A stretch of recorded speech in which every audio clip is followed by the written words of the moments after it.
Welcome to The Explainer. Today, we're jumping into a really profound and honestly kind of challenging idea from A Course in Miracles. It's this concept that the world you see isn't just happening to you, but is actually a direct reflection of what's going on inside your own mind. So let's just start with this.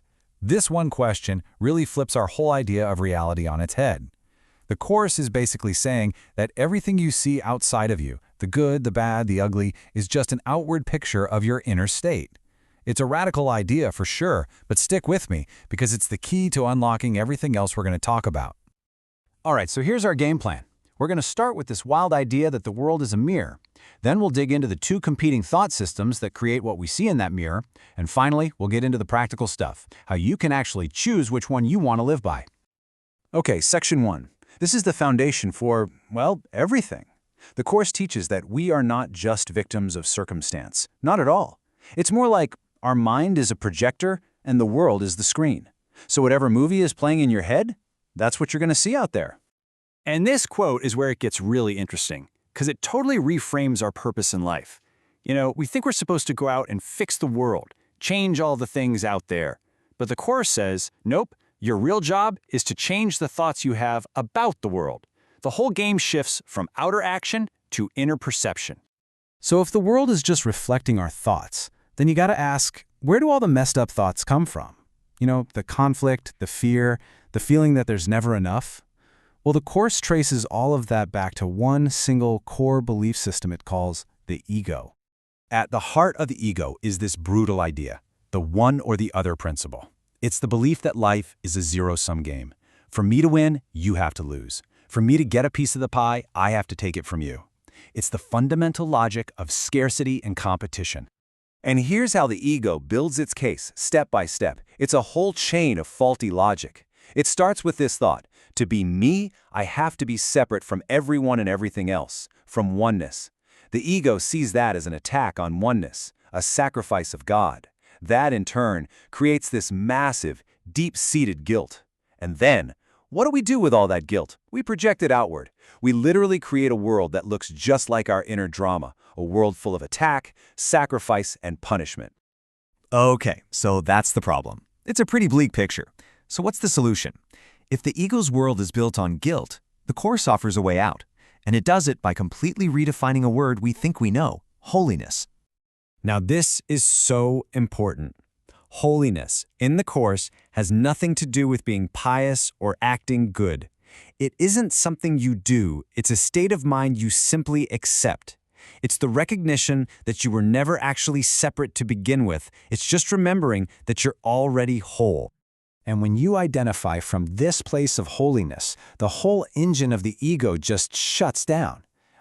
That constant nagging drive to get something from someone else to fill you up, it just vanishes. Because if you're already whole, if you lack nothing, what is there to demand? The whole one or the other game becomes totally meaningless. So you can see we're facing this stark choice, like every single moment. We've got two different operating systems running in our minds. Are we looking at the world through the ego's lens of guilt, separation, and fear? Or are we choosing the other lens, the one of oneness, love, and wholeness? This brings us to a huge obstacle. If holiness is the answer, and it brings us peace, why is it so ridiculously hard to choose it? Why do we seem to cling to our guilt and our conflicts for dear life? The Course really asks us to be honest here, to look at our own resistance to being happy. And yeah, it can be a little uncomfortable because it suggests that maybe, just maybe, our suffering isn't just random. Maybe it's a choice. And here is the profound, kind of mind-blowing reason why. It says we are more afraid of losing the individual self we think we are than we are of the pain of the ego. To our ego, that sense of being a separate me, oneness feels like death. It feels like annihilation, and that's terrifying. So in the ego's completely twisted logic, guilt is actually a good thing. Why? Because it's proof that I exist. I am a separate person who did something wrong. To let go of the guilt would mean letting go of that special story of me. So, crazy as it sounds, we choose the hell of guilt because it keeps our precious individual self alive. So, how in the world do we break this cycle? Well, the great thing about the Course is that it's not just philosophy. It gives us a really practical path for our everyday lives. The Course says we're always listening to one of two teachers in our minds. You've got the ego, which is that loud, panicked voice narrating a story of fear and lack. And then you have what the Course calls the Holy Spirit. And don't get hung up on the religious term. Think of it as your inner wisdom, that quiet voice of sanity, the memory of your true self that always speaks for love. Your entire experience depends on which one you're tuning into. And let's be super clear here. The point is not to become a perfect person or to force yourself to act all lovey-dovey. No, the real work is all internal. It's just about becoming a vigilant but totally non-judgmental observer of your own mind. It's about simply catching the thoughts that rob you of your peace. And this is the practice, day in and day out. It's simple. First, you just notice you're not at peace. You feel that knot in your stomach, that flash of anger. Second, you recognize, oh, okay, this isn't real. This is just me choosing the ego's fear program. And third, you just offer it up. You don't fix it, you don't analyze it to death, you just hand that dark, heavy thought over to the light within you and ask for it to be healed.